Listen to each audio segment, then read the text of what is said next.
Good morning students. सबसे पहले हमारे एजुकेशनल चैनल कॉमर्स चॉइस में आप सभी विद्यार्थियों का वेलकम है। इस चैनल के माध्यम से कॉमर्स से रिलेटेड सारी जानकारियां आप तक पहुंचाई जा रही है। आज का क्लास का जो मेन टॉपिक है वह है कॉमन साइज बैलेंस शीट। तो इसमें बताया गया है यही बात कि पूर्व में जो कॉमन साइज इनकम स्टेटमेंट जो बनाते थे उसके साथ में कैसे तुलनात्मक अध्ययन किया जाता था, और आज जो हम लोग बनाने के लिए सीखेंगे वह कॉमन साइज बैलेंस शीट कि एक व्यापार में इस बैलेंस शीट की क्या भूमिका होती है और किस रूप में इसको दर्शाया जाता है, कैसे हम लोग परसेंटेज निकालते हैं, और आने वाले तिथियों में इस बैलेंस शीट के मार्फत से जो अध्ययन करते हैं कि हमारी संपत्तियां व्यापार में कितनी है, दायित्व कितना है, कितनी संपत्तियां होनी चाहिए, कितना दायित्व होना चाहिए, ये सारी चीज़ें एक उचित निष्कर्ष व्यापार के हित को ध्यान में रखते हुए किया जाता है। तो actually common size balance sheet है वह बुक्स के मार्फत से आपके देखते हैं हम लोग। तो इसमें आपका दिया हुआ है, एक आपको ट्रेंड एनालिसिस भी पढ़ना है आपको सिलेबस के अनुसार से। तो कॉमन साइज बैलेंस शीट में इसे एक समरूप चिट्ठा भी बोला जाता है। यह मूल रूप से क्या अध्ययन करवाता है या क्या सीखने का मौका मिलता है, इसमें देखिए कि कॉमन साइज बैलेंस शीट वैसे बैलेंस शीट को कहा जाता है कि जिसकी संपत्तियां और दायित्व, अगर संपत्तियों का जितने सारे मद हैं जैसे फर्नीचर है, मशीनरी है, बिल्डिंग है, ये सारे संपत्तियों को जोड़ दिया जाता है, यानी कि कुल योग निकाला जाता है। और जो संपत्तियां का कुल योग आता है उसको हम लोग 100% मान लेते हैं। तो ये 100% मान लेते हैं। तो इसके परिप्रेक्ष्य में बैलेंस शीट का टोटल एसेट्स जो निकला उसके परिप्रेक्ष्य में हमारा बिल्डिंग कितने वैल्यूएशन का है, कितना परसेंटेज का है, मशीनरी हमारा कितना परसेंटेज का है, फर्नीचर हमारा कितना परसेंटेज का है, और आज की तारीख में कैश भी बचा हुआ है, कैश इक्विवेलेंट भी है, तो वह हमारा परसेंटेज कितना है ये भी हम लोगों को देखने, सुनने और समझने का मौका मिलता है। जस्ट लाइक जिस तरीके से संपत्तियों के साथ हम व्यवहार किए उसी प्रकार से हम दायित्वों के साथ भी व्यवहार करेंगे। कैसे कि जितने सारे दायित्व होते हैं बैलेंस शीट में वर्णित होता है उसमें से टोटल मदों को, मतलब दायित्व का जो आइटम्स जितने सारे हैं उसको सभी को जोड़ दिया जाता है, और जोड़ने के बाद में जो कुल योग जो आता है उस कुल योग के तुलना में हमारा अगर सन्ड्री क्रेडिटर्स दिया हुआ है तो सन्ड्री क्रेडिटर्स कितना परसेंटेज का है, बैंक ओवरड्राफ्ट दिया हुआ है तो बैंक ओवरड्राफ्ट टोटल लायबिलिटीज का कितना परसेंटेज है, बैंक लोन है तो बैंक लोन कितना परसेंटेज का है, बिल्स पेबल है तो बिल्स पेबल कितना परसेंटेज का है, ये सारी चीज़ें अध्ययन करवाता है। तो मतलब ऐसा करने से यही महसूस होता है और यही सीखने का मौका मिलता है कि अगर बिल्स पेबल हमारा 35% है तो टोटल लायबिलिटीज का हमारा 35% शो हो रहा है। तो क्या इसमें कमी हो रही है या ज़्यादा हो रही है, या इसको इस वर्ष में पे आउट कर देना है या इस वर्ष नहीं पेमेंट करना है, ये सारे चीज़ें व्यापार का मैनेजमेंट कमेटी इसको अध्ययन करता है। तो इसमें से देखने वाली बात क्या है कि परसेंटेज जो हम लोग निकालते हैं वह परसेंटेज कैसे निकालेंगे। तो इसका परसेंटेज के सूत्र के रूप में हम लोग देखिए कि कॉमन साइज परसेंटेज के रूप में देखना है तो each item of the assets by total assets into 100। तो जो आपके बुक्स में भी लिखा हुआ है कि एक समरूप चिट्ठा या समान आकार वाले स्थिति विवरण मतलब बैलेंस शीट से अभिप्राय एक ऐसे विवरण से है जिसमें कुल संपत्तियों अथवा कुल दायित्वों को 100 मानकर संपत्ति व दायित्व पक्ष की मद राशियों के इस योग के प्रतिशत के रूप में दिखाया जाता है। ध्यान रहे कि प्रत्येक संपत्ति को कुल संपत्तियों के प्रतिशत के रूप में और प्रत्येक दायित्व को कुल दायित्वों के प्रतिशत के रूप में व्यक्त किया जाता है, अतः इसे परसेंटेज बैलेंस शीट भी कहा जाता है। मतलब प्रतिशत चिट्ठा भी कहा जाता है। तो इसकी क्या उपयोगिता है? तो उपयोगिता में देखिए दो ऑप्शन दिया हुआ है बुक्स में आपका कि चिट्ठा की विभिन्न मदों में हुए परिवर्तनों का विश्लेषण, कि पिछले वर्ष के तुलनात्मक अध्ययन करके इस वर्ष देखते हैं तो कितना इसका परसेंटेज चेंजेज हुआ है, ये भी विश्लेषण किया जाता है, एनालिसिस किया जाता है। दूसरा है संपत्तियों दायित्वों की विभिन्न मदों की वृद्धि या कमी की प्रवृत्ति का ज्ञात होना या उसकी जानकारी होना, कि हमारा जो परसेंटेज दिया हुआ है जो भी संपत्ति या दायित्व का, उसमें पिछले वर्ष के तुलना में इस वर्ष में कितना कमी हुआ या कितना ज़्यादा हुआ। तो इसका फॉर्मेट भी आपके पास में है बुक्स में, लेकिन बुक्स के माध्यम से हम लोग देखते हैं प्रैक्टिकल वे में, तो आपको एक प्रैक्टिकली नॉलेज भी हो जाएगा। तो देखिए क्वेश्चन नंबर आपका स्टार्ट होता है, ये common size balance sheet question number 7, और जो कॉमन साइज इनकम स्टेटमेंट की बातें थी वह हमें जो क्वेश्चन बताए हुए हैं वह सब रिलेटेड क्वेश्चन है। ये आशा और उम्मीद है कि यहाँ 6 तक आप बना लेंगे। और कॉमन साइज बैलेंस शीट आपका 7 नंबर से स्टार्ट होता है, तो उसके बारे में हम देखते हैं। क्वेश्चन नंबर 7 में पहले स्टडी कर लेते हैं क्वेश्चन को, और देखिए question number 7, from the following balance sheet of Braj Mohan limited given in the conventional form, page number 28 है, 288 sorry. From the following balance sheet of Braj Mohan limited given in conventional form you are required to prepare a common size balance sheet for the purpose of the vertical analysis. Brajmohan limited का balance sheet दिया हुआ है, share capital, reserve and surplus, long term borrowing, current liabilities, और asset side में दिया हुआ है fixed assets and current assets. देखिए कैसे निकालेंगे, फॉर्मेट मैंने स्क्रीन पर आप देख रहे होंगे, मैं पहले ही खींच चुका हूं इसको फॉर्मेट को। तो क्वेश्चन नंबर आपका है 7, ओके। देखिए सबसे पहले आपको निकालना पड़ेगा कि इक्विटी एंड लायबिलिटीज, ये फर्स्ट पोर्शन आपका दिखाया जाता है, equity and liabilities, equity and liabilities, equity and liabilities. अब इसमें से दिया हुआ है क्या, शेयर होल्डर फंड के रूप में, शेयर होल्डर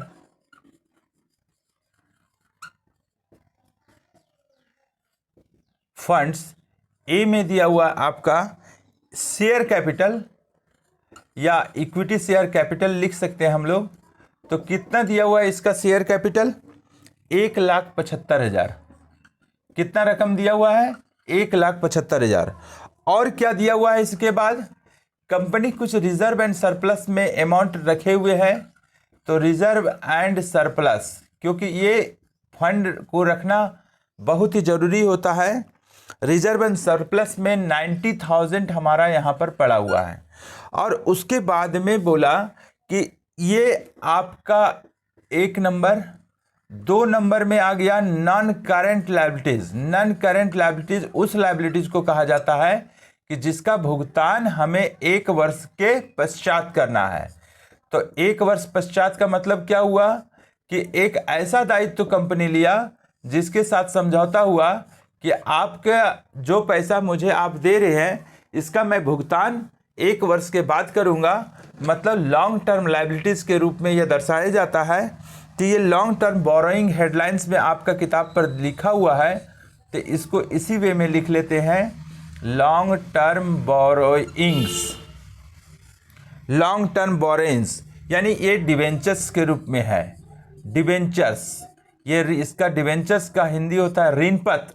आपको मैं कंपनी अकाउंट जब चालू करूंगा तो मैं इसके बारे में विस्तार से चर्चा करूंगा, और इसका एक चैप्टर भी दिया हुआ है अलग से। तीसरा में है क्या, current liabilities. What do you mean by the current liabilities, आपको मैं पूर्व में भी बता चुका हूं कि करंट लायबिलिटीज यानी चालू दायित्व उस दायित्व को कहा जाता है कि जिसका भुगतान जो है सो 1 वर्ष के अंदर करना है। और नॉन करंट लायबिलिटीज जो लॉन्ग टर्म बोरोइंग्स के रूप में दिया हुआ है, इसका भुगतान 1 वर्ष के पश्चात होगा, और इस चीज का भुगतान जो होगा वह हमारा किस रूप में होगा, 1 वर्ष के अंदर होगा। तो कितना दिया हुआ है, 1,35,000। तो देखिए ये कंपनी का टोटल दायित्व, कंपनी का टोटल दायित्व कितना हो जाएगा, इसको एग्रीगेट करना पड़ेगा। 5 और 5 10, 1 7 8 और 9 17 और 3 20, 2 1 3 1 4 और 1 5। मैंने कंपनी अपना दिखा दिया कि 5 लाख दायित्व है। किन किन मदों के रूप में है? तो शेयर कैपिटल के रूप में है, रिजर्व सरप्लस के रूप में है, लॉन्ग टर्म बोरोइंग्स के रूप में है और करंट लायबिलिटीज के रूप में है। तो हमको निकालना है कैसे परसेंटेज, इसको पहले लायबिलिटीज पोर्शन को ही अध्ययन कर लेते हैं। तो 1,75,000, 1,75,000 बटा 5 लाख गुना 100। जैसे इनकम स्टेटमेंट में बनाते थे हम लोग कि गत वर्ष का आधार मूल्य लेते थे, तो यहाँ पर आपको करना है क्या, सावधानी के रूप में, कि जितने सारे लायबिलिटीज हैं सभी को एग्रीगेट कर दिया जाता है और एग्रीगेट अमाउंट जो आता है वह एग्रीगेट अमाउंट हमारा मूल आधार होगा। मतलब हमारा उसी में से तुलनात्मक अध्ययन किया जाएगा। जैसे आपका शेयर कैपिटल 1,75,000 है, तो 5 लाख की तुलना में 1,75,000 कितना परसेंटेज पर होगा। तो इसको 3 जीरो यहाँ कैंसिल, 2 जीरो यहाँ, 3 और 2 5 जीरो कैंसिल, 5 3 15 और 5 25। मतलब इसके क्लियर हुआ कि टोटल लायबिलिटीज हमारा है उसकी तुलना में हमारा 35% हमारा शेयर कैपिटल है। अब रिजर्व एंड सरप्लस कंपनी में कितना है? तो रिजर्व एंड सरप्लस कहा जाएगा कि 90,000 रुपया है, जो हमारा टोटल लायबिलिटीज हमारा 5 लाख हो जाएगा और 100 से मल्टीप्लाई करेंगे तो हम 5 जीरो को कैंसिल करते हैं, तो 2 और 3 5 से डिवाइड करते हैं 90 में तो 18% आ जाएगा। एकदम इजी वे में आपको बता रहा हूं। अब यहाँ पर लॉन्ग टर्म बोरोइंग जो 1 वर्ष के पश्चात मुझे भुगतान करना था, तो उसके बारे में क्या हुआ कि 1 लाख बटा 5 लाख गुना 100, तो ये कितना हो जाएगा? आप आसान है ये, इसको काट दीजिए, 5 से कटा, 5 गुना 20 बराबर 100। मतलब क्या हुआ? इसका 20% आपका लॉन्ग टर्म बोरोइंग है, जिसका हमको भुगतान 1 वर्ष के पश्चात करना है। लेकिन जिसका भुगतान हमको 1 वर्ष के अंदर करना है वह कितना परसेंटेज में है? तो 1,35,000, 1,35,000 बटा 5 लाख गुना 100, तो कितना हो जाएगा? इसका कैलकुलेशन करेंगे तो 2 जीरो और 3 5 जीरो का कैंसिल हो गया, 5 से डिवाइड कीजिए, 5 दूना 10 और 5 सत्ते 35, मतलब 27%। तो इसका मतलब क्या हुआ कि ये 100% एकदम श्योर आना चाहिए। अगर 100% ये श्योर नहीं आ रहा है तो निश्चित है कि कैलकुलेशन में मिस्टेक हो सकता है या तो कहीं पर एंट्री करने में गलती हो सकता है। तो यहाँ कैसे जोड़ के देखिए, 5 8 13, 13 7 20, 2 3 5 और 1 6, 6 2 8 और 2 10। तो इसको कैसे कंपैरिजन करेंगे, ये समझने वाली बात है। कहा जाएगा कि टोटल एसेट्स हमारा 5 लाख है, यानी 100% है, 100%।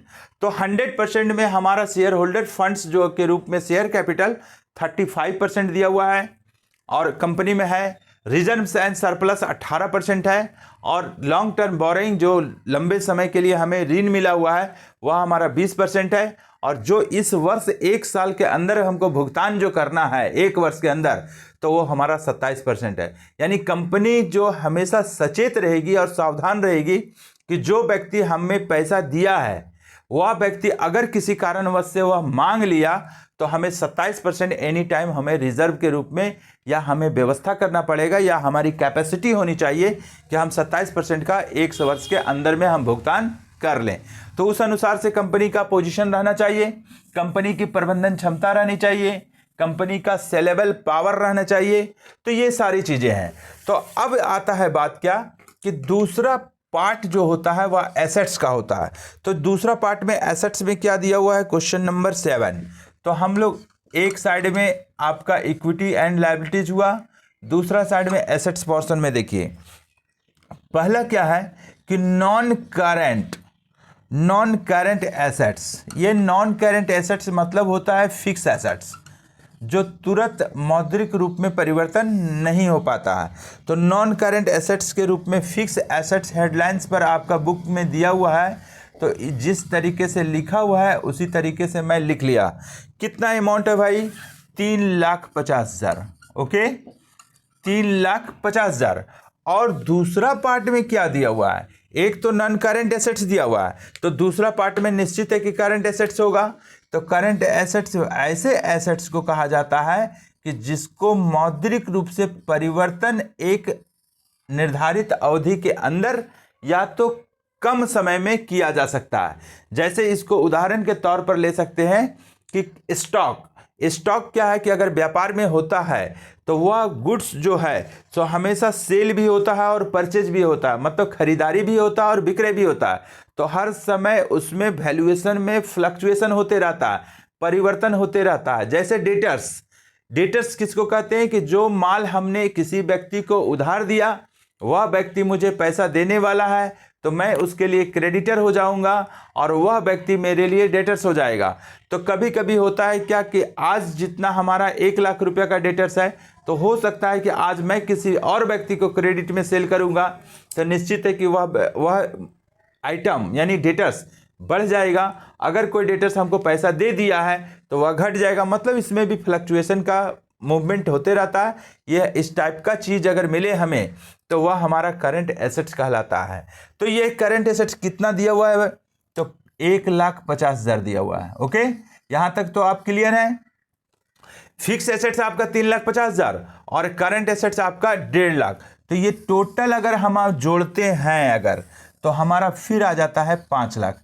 तो ये क्लियर हो गया आपका कि 5 लाख लायबिलिटीज था, 5 लाख रुपए एसेट्स हो गया। लेकिन इसका अध्ययन तो कर लिए मैंने लायबिलिटीज का, लेकिन एसेट्स को परसेंटेज के रूप में कैसे करेंगे जो हम लोग पढ़ रहे हैं कॉमन साइज बैलेंस शीट। तो इसका डेट भी छूट गया यहाँ पर, तो 31 दिसंबर 2019 लिख लीजिएगा इस चीज को, 31 दिसंबर 2019। ओके 19। अब यहाँ पर क्या आता है कि टोटल एसेट फिक्स एसेट्स, मतलब इसको हम लोग सबसे पहले 100 ही मान लेते हैं इसको। तो 3,50,000 बटा 5 लाख गुना 100। तो ये देखिए 4 जीरो यहाँ कैंसिल, 1 जीरो यहाँ कैंसिल, 5 जीरो कैंसिल, तो यहाँ बच गया 350। 35 गुना 10 बराबर 350 5 से, मतलब 70% हमारा यहाँ पर फिक्स एसेट्स है। मतलब क्या हुआ कि जितना एसेट्स हमारा दिया हुआ है उसका 70% हमारा फिक्स एसेट्स है। बढ़िया बात है।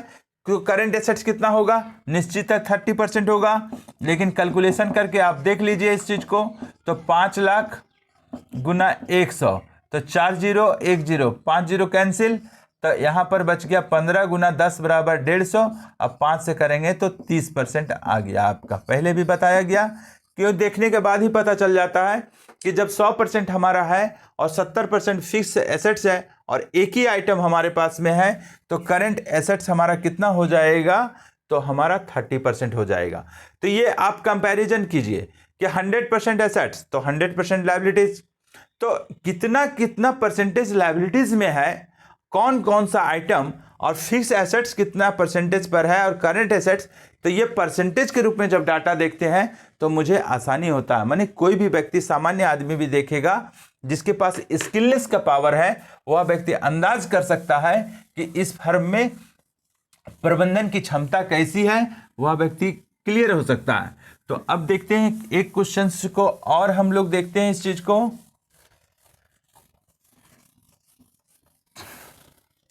ये क्वेश्चन नंबर 7 अच्छी तरीके से आपको समझ में आ गया होगा, जो सिंगल ईयर का ट्रांजैक्शंस का एंट्री है।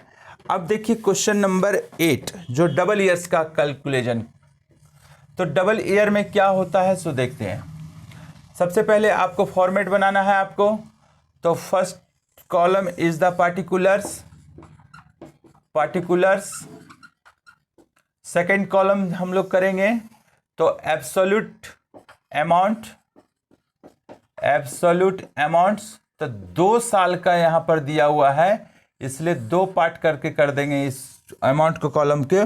जो दिया हुआ है 2018 से 19, 2018 से 19 और 2019 से 2020। इसका मतलब क्या हुआ कि ये 31 मार्च यानी 1 अप्रैल 2018 से चालू हुआ और 31 मार्च 2019 को ये क्लोजिंग ईयर हो गया। और यहां पर लिखेंगे percentage of balance sheet, percentage of balance sheet. ये 2018 से 19 का कॉलम है और ये 2019 से 20 का कॉलम है। ओके, अब यहाँ पर अमाउंट का लिखेंगे और अमाउंट लिखेंगे। कैसे लिखेंगे देखिए, सबसे पहला है इक्विटी एंड लायबिलिटीज। देख लीजिएगा क्वेश्चन नंबर 8 में आपका फर्स्ट डिजिट आइटम में दिया हुआ है equity and liabilities. Equity and liabilities, इस हेडलाइंस में पहला हेडलाइन क्या होगा? Share holders funds. Share holders funds, share holders fund. आपका शेयर कैपिटल दिया हुआ है, कितना दिया हुआ है शेयर कैपिटल? देखिए 30 लाख से 40 लाख, मतलब एक वर्ष में आपका 10 लाख की बढ़ोतरी हुई तो निश्चित है कि व्यापार की संवर्धन क्षमता यानी प्रबंधन भी एक अच्छी होगी, तभी इसका जो रेवेन्यू ज़्यादा जनरेट हुआ है। तो इसको कंपैरिजन करेंगे। दूसरा है आपका रिजर्व एंड सरप्लस। कंपनी अपना पोजीशन को बनाए रखने के लिए एक्स्ट्रा में रिजर्व एंड सरप्लस लगती है कि कभी भी पैसे की कुछ ज़रूरत हो तो यहाँ से इस चीज़ को खर्च किया जा सके ताकि व्यापार में किसी प्रकार का दिक्कत ना हो। दूसरा आइटम में क्या हुआ है? Non current assets, non current liabilities. ऐसे लायबिलिटीज जिसका भुगतान 1 वर्ष के पश्चात करना है, लायबिलिटीज। क्या दिया हुआ है इसके बारे में? Long term borrowing, same item लेकिन चेंजेज है थोड़ा सा। लॉन्ग टर्म बोरोइंग्स कितना दिया हुआ है? लॉन्ग टर्म बोरोइंग्स 10 लाख है और 12 लाख हो गया, 12 लाख हो गया। चलिए कोई दिक्कत नहीं। और तीसरा में दिया हुआ है current assets, current liabilities, sorry current liabilities. और करंट लायबिलिटीज के सेंस में क्या दिया हुआ है? Bills payable. मतलब ये क्लियर है कि देखा जा सकता है कि जो बिल्स पेबल दिया हुआ है इसका भुगतान जो होगा 1 वर्ष के अंदर में है। तो देखिए इस वर्ष में 6 लाख था और आज के तारीख में 2 लाख हो गया। इसका मतलब है 1 साल के दरमियान में यह संस्था 4 लाख रुपया का पेमेंट कर चुका है। 4 लाख, तब तो 2 लाख बचा यहाँ पर। अब यहाँ पर जोड़िए 30 और 40 यानी ये 4 लाख है, 4 लाख है और यहाँ 6 लाख। तो 30 और 4 34 और 10 44 और 6 मतलब 50 लाख रुपया हमारा टोटल लायबिलिटीज हो गया। और 2019-20 में हमारा 40 या 6 46 और 12 58 और 2 60 मतलब 60 लाख हो गया। इससे क्लियर क्या हुआ कि 10 लाख हमारा जो लायबिलिटीज 1 वर्ष के दरमियान में बढ़ा हुआ। लेकिन क्या क्या परसेंटेज होगा इसके बारे में भी अध्ययन करने की चीज़ है। तो दूसरा पार्ट में हम लोग भी लिख लेते हैं कि इसको डाटा पहले सेट कर लेते हैं, परसेंटेज ही देख लीजिए। 30 लाख है, 30 लाख बटा 50 लाख गुना 100 तो 30 लाख 3 जीरो और 2 5 जीरो यहाँ समाप्त हो रहा है, 6 जीरो तो 3 और 3 6 तो हो जा रहा है क्या? 3 बटा 5 गुना 100। 6 जीरो यहाँ भी कैंसिल, 6 जीरो है, 6 जीरो यहाँ भी कैंसिल, मौखिक कैंसिल कर लीजिएगा। तब 20 25 100 20 या 60% इसका हुआ। अब इसका 4 लाख यानी 4 लाख बटा 50 लाख गुना 100 तो ये 5 जीरो यहाँ कैंसिल, 5 जीरो यहाँ कैंसिल और 50 को 2 से करेंगे 100, 4 दूनी 8% इसका हुआ। कोई दिक्कत नहीं। अब 10 लाख बटा 50 लाख, 10 बटा 50 10 पचे 50 5 गुना 20 बराबर 20% हो जाएगा इसका। और 6 लाख बटा 50 लाख, 6 लाख बटा 50 लाख 50 लाख गुना 100, 5 जीरो यहाँ कैंसिल हुआ और 5 जीरो यहाँ कैंसिल हुआ। 50 गुना 2 100, 6 गुना 2 बराबर 12%। अब देखिए ये 100% आना चाहिए, तो आता है कि नहीं? 8 2 10 1 6 7 और 3 10 आ गया। जस्ट लाइक जैसे इसको कंपेयर किए जिससे परसेंटेज निकाले तो जस्ट लाइक 40 लाख बटा 60 लाख गुना 100। तो इसको कैसे करेंगे? तो 40 लाख 6 जीरो यहाँ कैंसिल हो गया आपका, यहाँ भी 6 जीरो कैंसिल हो गया आपका। अब 2 दूना 4 2 तिया 6 तो बचा 200 बटा 3 तो कितना हो जाएगा आपका? 3 से डिवाइड करेंगे तो 3 छक 18, फिर बचेगा 2, 3 छक 18 माने 66.67%। तो यह 40 लाख का कैलकुलेशन आ रहा है आपका 66.67%। अब यहाँ 6 लाख बटा 60 लाख, 6 लाख बटा 60 लाख, तो 5 जीरो यहाँ कैंसिल हुआ, 5 जीरो यहाँ कैंसिल हुआ, तो 6 बटा 60 गुना 100, तो 20 पचे 100, 20 तिया 60, 3 दूने 6 माने 2 पचे 10 माने 10%। अब यहाँ पर आ रहा है क्या 12 लाख बटा 60 लाख, 12 पचे 60, 5 गुना से मतलब ये भी आपका 20% आ रहा है। अब 2 लाख बटा 60 लाख, 2 लाख बटा 60 लाख, यहाँ पर देखिए आप 60 लाख गुना 100, 5 जीरो यहाँ कैंसिल हुआ, 5 जीरो यहाँ कैंसिल हुआ, अब 1 जीरो और यहाँ कैंसिल करते हैं तो बचता है 20 बटा 6 अर्थात 10 बटा 3, तो 3 तिया 9, 3 तिया 9, 3 तिया 9 और 3.33। अब यहाँ पर देखिए जोड़ करके कि 7 3 10, 1 6 7 और 3 10, 1 6 7 और 3 10, 1 6 7 8 2 10। देखिए आ गया। अगर आप कैलकुलेशन सही से नहीं कीजिएगा तो ये डाटा जो आपका मिलना मुश्किल हो जाएगा। तो ये जो रफ वर्क में मैंने किया है इसको मैं डिलीट कर रहा हूं और इसको अध्ययन कीजिए कि जो शेयर होल्डर्स फंड था वह हमारा टोटल लायबिलिटीज के सेंस में हमारा फर्स्ट ईयर में 60% था तो बढ़ करके 66.67% हो गया। यहाँ 8% था रिजर्व एंड सरप्लस, 10% हो गया। यहाँ 20% जो लॉन्ग टर्म बोरोइंग था वह हमारा किसी प्रकार का परिवर्तन नहीं हुआ। लेकिन जो करंट लायबिलिटीज था वह हमारा 12% था लेकिन घट करके हमारा 3.33% हो गया। इससे क्या हुआ कि व्यापार के लिए अच्छा संकेत है कि हमने करंट लायबिलिटीज का मैंने भुगतान कर दिया, क्योंकि आप ये समझ लीजिए और जान लीजिए कि दायित्व तो हम बिजनेस के लिए जितना कम होगा उतना ज़्यादा अच्छा होता है और संपत्तियां जितना ज़्यादा होती है वह अच्छा होता है। दूसरा पार्ट में हम अध्ययन करते हैं एसेट्स। क्या होगा एसेट्स, इसके बारे में देखिए। सबसे पहला है दिया हुआ है non current assets, non current assets. Okay, तो नॉन करेंट एसेट्स में क्या आया सो देखिए। सबसे पहला टेंजेबल एसेट्स, टेंजेबल एसेट्स मूर्त संपत्तियां। तो ये टेंजेबल एसेट्स कितना वैल्यूएशन दिया हुआ है, 30 लाख दिया हुआ है यहां पर, और इसको इस साल में दिया हुआ है 40 lakh.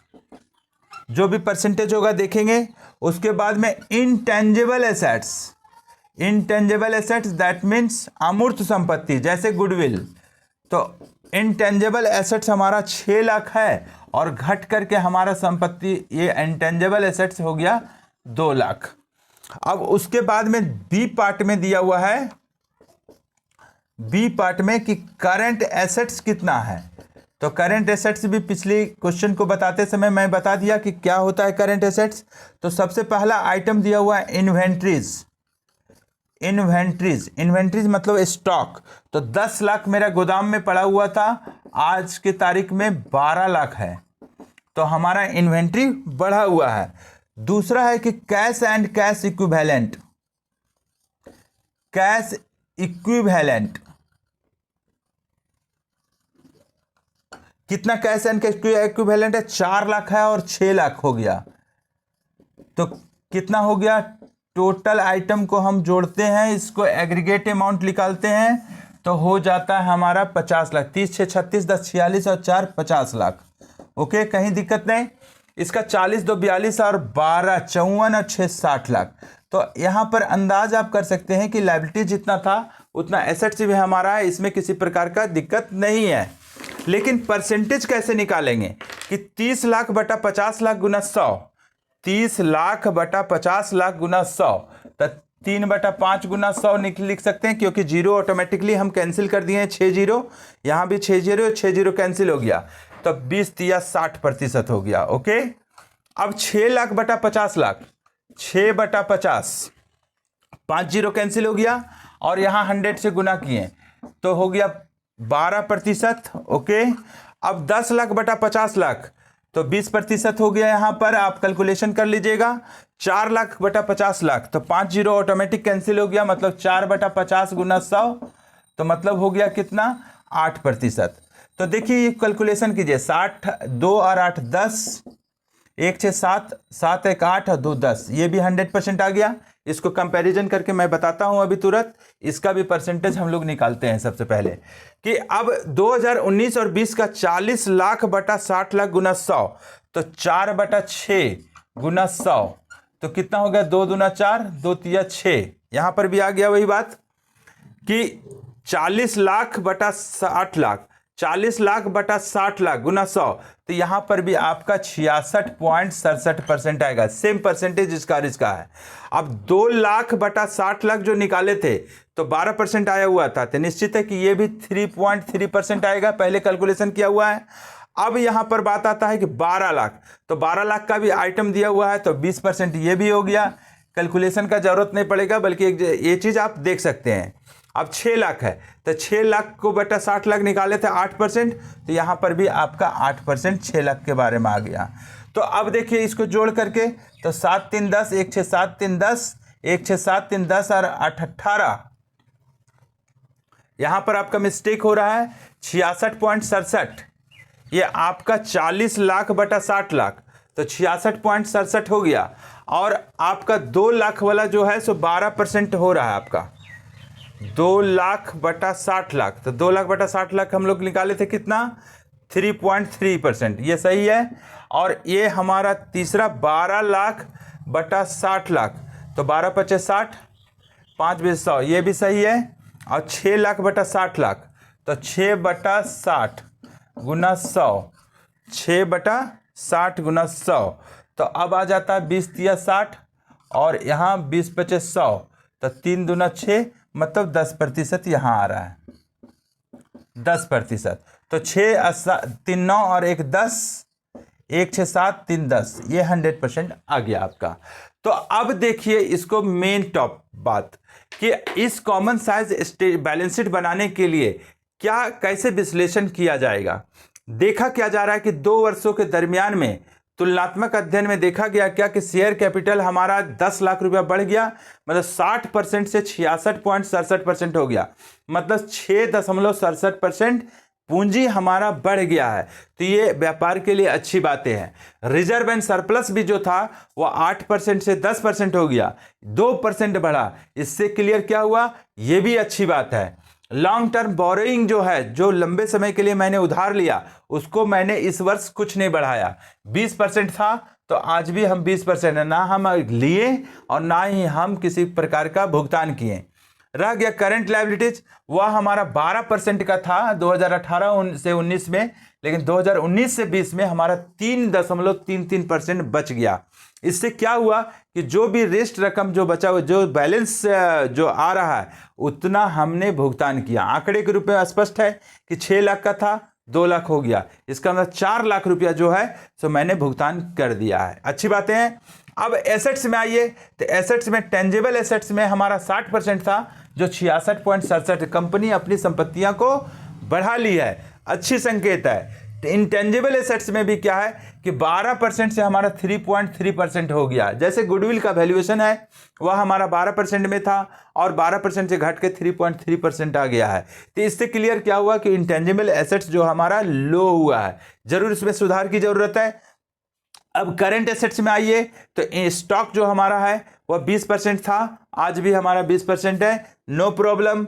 Cash and cash equivalent, जो हाथ में नगद पैसा है, वह हमारा पिछले वर्ष में 8% था 31 दिसंबर 2019 तक, और उस 2019 तक, और फिर हमारा जो आएगा आइटम वह हमारा क्या चाहिए, कैश एंड कैश इक्विवेलेंट, जो बढ़ करके हमारा 10% हो गया है। तो यहाँ पर बात आ रहा है थोड़ा सा कि 31 दिसंबर 2020, तो 2019 एंड 2020 यहाँ दोनों लिखना पड़ेगा डेट को, तो यहाँ छूट गया था। तो ये आंकड़ा जो दिया हुआ है उससे तुलनात्मक अध्ययन करके एक उचित निष्कर्ष निकाला जा सकता है। और आपको इस क्वेश्चंस को समझने के बाद और देखने के बाद यह स्पष्ट हो रहा है कि सर जिस तरीके से मोटिवेशन हम लोगों के बीच में कर दे रहे हैं उससे मुझे काफ़ी अच्छी तरीके से समझ में आ रही है।